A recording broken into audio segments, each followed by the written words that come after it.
أعوذ بالله من الشيطان الرجيم بسم الله الرحمن الرحيم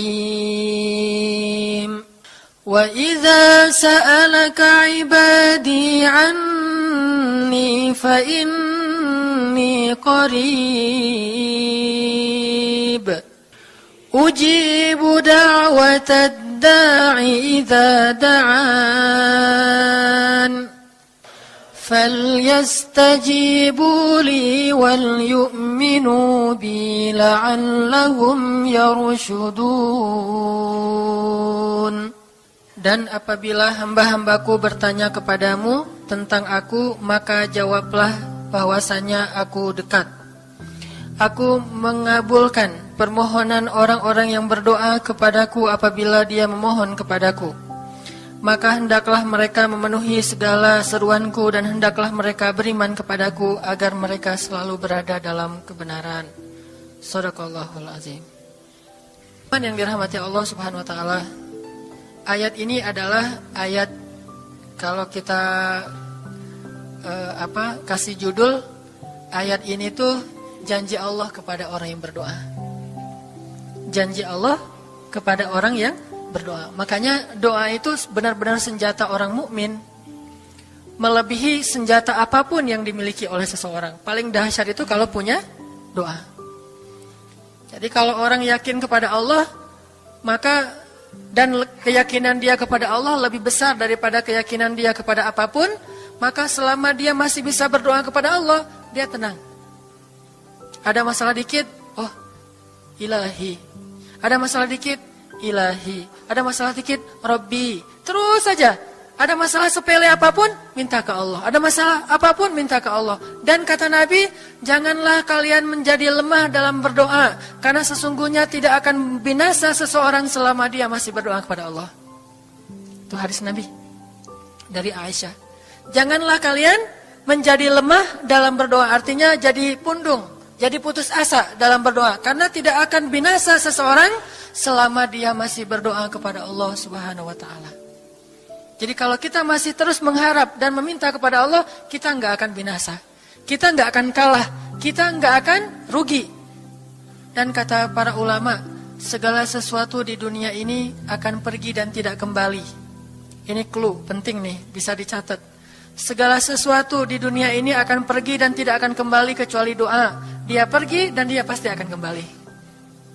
Segala sesuatu kalau udah pergi di dunia ini nggak akan kembali lagi. Kalau pergi di sini maksudnya pergi kepada Allah. Tapi kalau doa pergi ke Allah, dia pasti akan balik lagi kepada yang meminta. Satu-satunya yang pergi ke Allah dan kembali di dunia ini hanyalah doa. Makanya ayat ini kalau kita kasih judul adalah janji Allah kepada hambanya yang berdoa.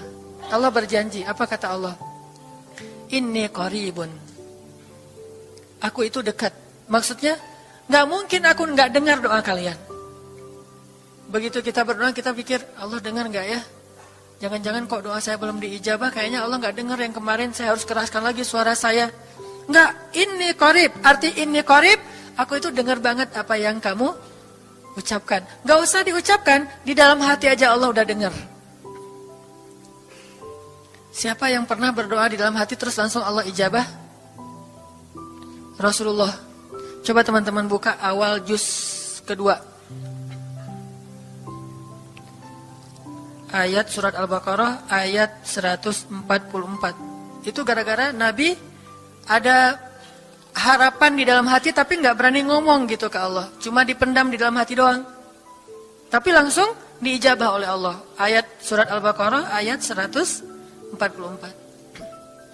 Allah berfirman, Qad nara taqalluba wajhika fis samaa فَلَنُوَلِّيَنَّكَ قِبْلَةً تَرْضَاهَا فَوَلِّ وَجْهَكَ شَطْرَ الْمَسْجِدِ الْحَرَامِ وَحَيْثُ مَا كُنْتُمْ فَوَلُّوا وُجُوهَكُمْ شَطْرَهُ وَإِنَّ innalladzina utul kitaba la ya'lamuna annahul haqqu min rabbihim wa mallahu bighafilin amma ya'malun.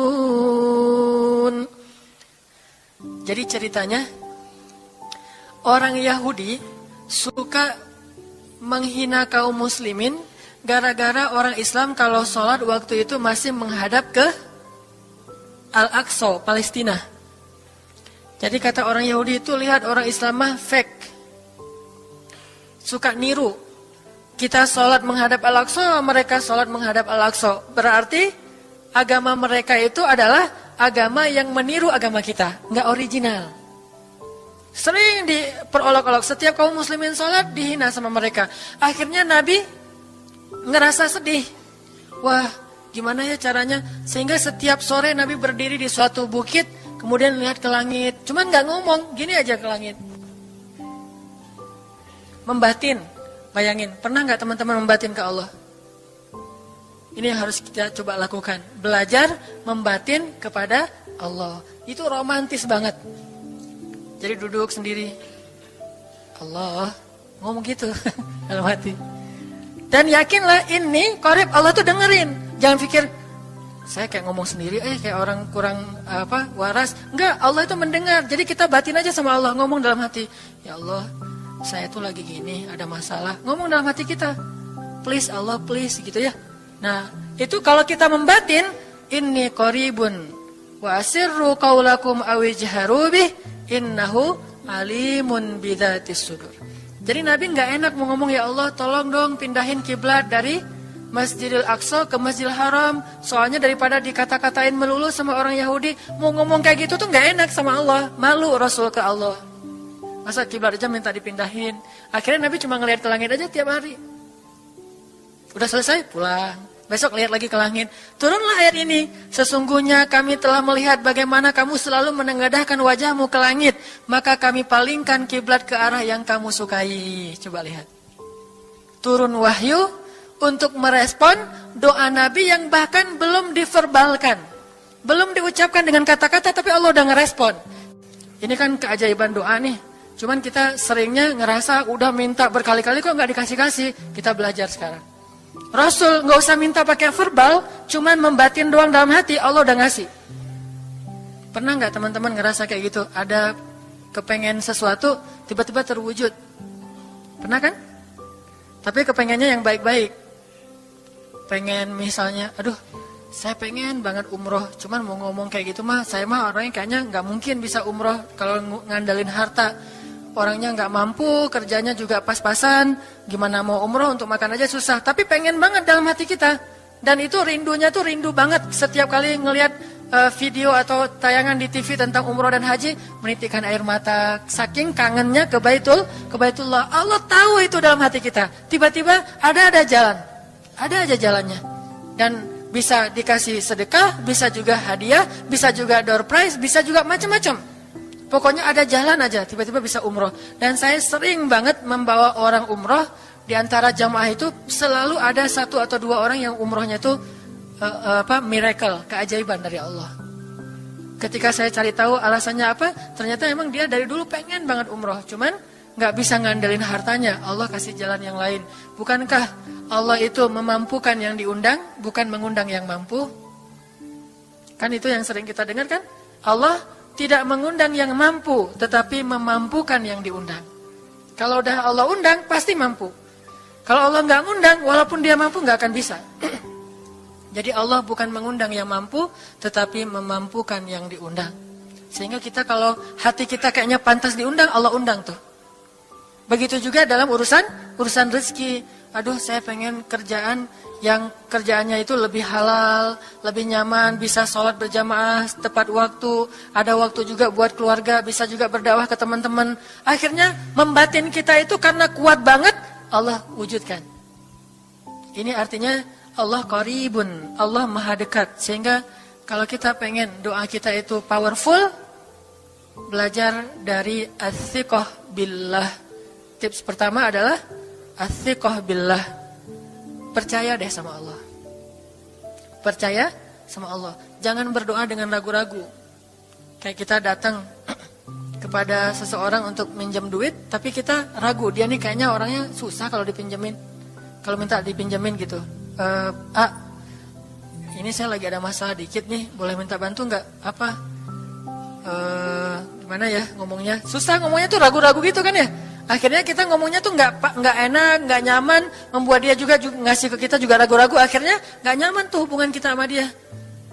Tapi kalau kita yakin banget sama dia orangnya baik, kalaupun dia nggak ngasih dengan cara yang kita minta, kita yakin bahwa dia tuh pasti akan nolong kita.